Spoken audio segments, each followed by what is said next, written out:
Hi everyone, it's me, Darlene. It is time for a crossover concoction, and the reason we're calling it that is because Sandy and I live just across the way from each other, and she and I are going to do some collaborations where we both make the same recipe but with our own take on it. First, I did chocolate dipped marshmallows, and then she did her version of it. Now, this time she chose what we were making, and she chose frozen yogurt pie, and she already made hers, a blueberry version, so please go watch her video. I will have the link for you at the end of this video where you can just click on it, or you can go use the link down below in the description box. I am making a strawberry version. So, and yes, very, very hot. I really have got to go put an AC in the window today. At least one. All you need for this is a graham cracker crust. And my mother chose chocolate. She didn't know there was chocolate crusts, and I said there are. So she wanted a chocolate crust with strawberry because chocolate dipped strawberries are popular. So chocolate crust, which was $1.78. 2 yogurts. And I got strawberry, and these were 58 cents each. Sandy's yogurt was cheaper at Hannaford. I'll have to remember that. And then you need a tub of whipped topping, but you don't need a big one. You need just 8 ounce, half of this. Is my camera right? It doesn't seem to be.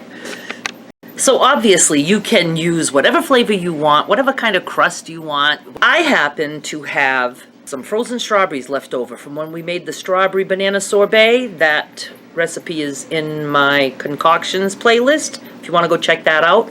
And I also have those big hunks of chocolate left over from the chocolate concoctions that I made. So I am thought after the pie is made, I am going to put some sliced strawberries on it, and I'm going to melt some chocolate and drizzle that on the top. And then since I bought the big tub of whipped cream, I will have cream left over that when I cut a piece of pie for my mother, if she would like, I can put a dollop of whipped cream on top of her serving. So let's move on over to the counter and get started. Very easy. You're gonna like this. We need a bowl, and we need something to stir with, and we need the whipped topping and the yogurt. Now, you know, I was thinking I might add a little bit of extract just to see if it would make it freeze not as solid, but you certainly don't have to. Maybe I'll just do it the regular way this time. All right, I am just totally going to eye this and put about half of this tub in here. That looks about like half to me. Then the 2 yogurts.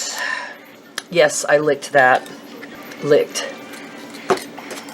I have a long, skinny spoon that will reach in there nicely.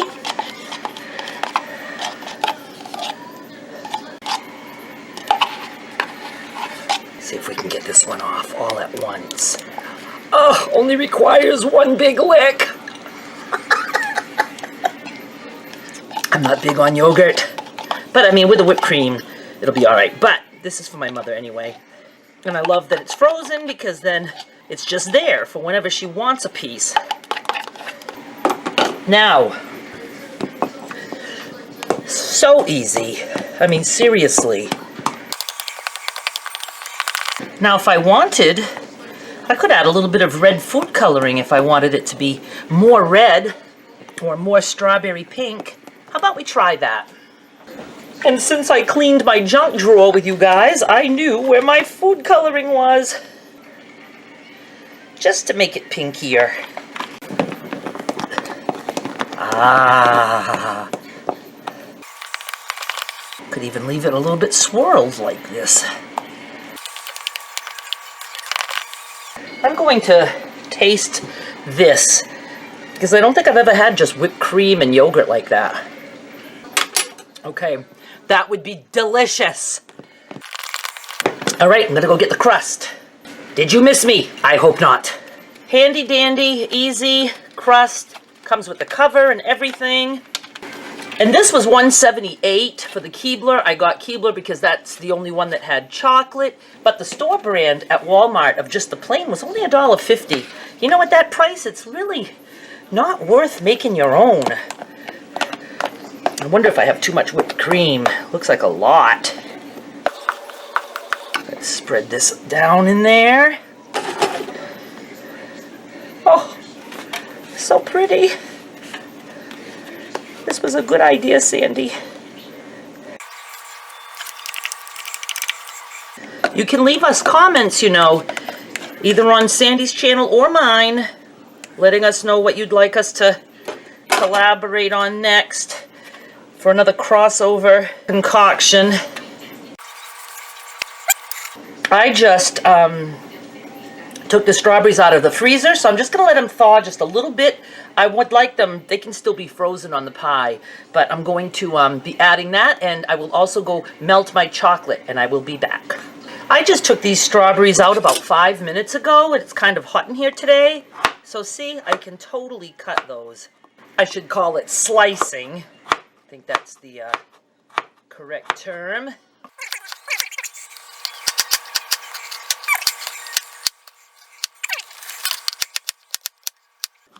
Alrighty, get the pie back over here, and I still have to melt my chocolate.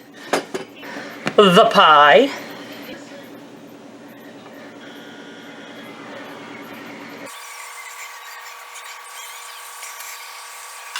And I kind of don't want the strawberries to run all over the top of the pie, so while I'm melting the chocolate, I'm going to go ahead and put the pie in the freezer.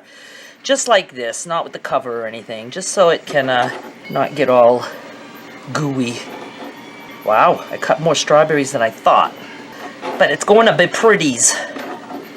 Okay, freezer, and I'm going to go warm up some chocolate, and I will tell you how I did it after I decide how to do it.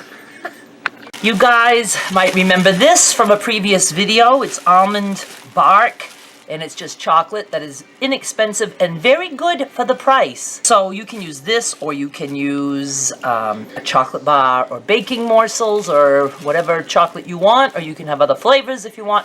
I am going to melt this in the microwave today. I'm not going to do the oven. There's no way I'm turning on an oven. So you may remember this comes in big blocks like that. And I'm just going to cut, and I think I'm only using 1 block. So we'll see how that works. I did 30 seconds, that block. I didn't break it up. I just put that hunk of chocolate in this little plastic measuring cup. I like little because there's not as much waste. If you have a big bowl for a little piece of chocolate, the chocolate gets all over the sides. So I did 30 seconds, and it had just started to melt, and I did 30 more seconds, and this is what we have. Lovely. So I'm going to go get the pie. And I can see this has already started to freeze a little bit. Let me back up a little. And let's do the drizzle. I'm just thinking I'm going to drizzle. Not in any fancy way. Boy, it didn't even need this much chocolate.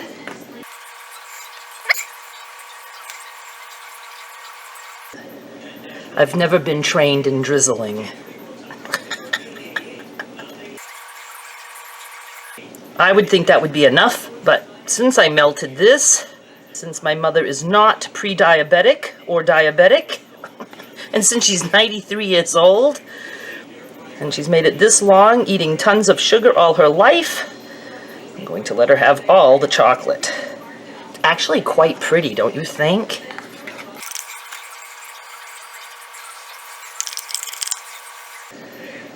I think Sandy's going to be jealous.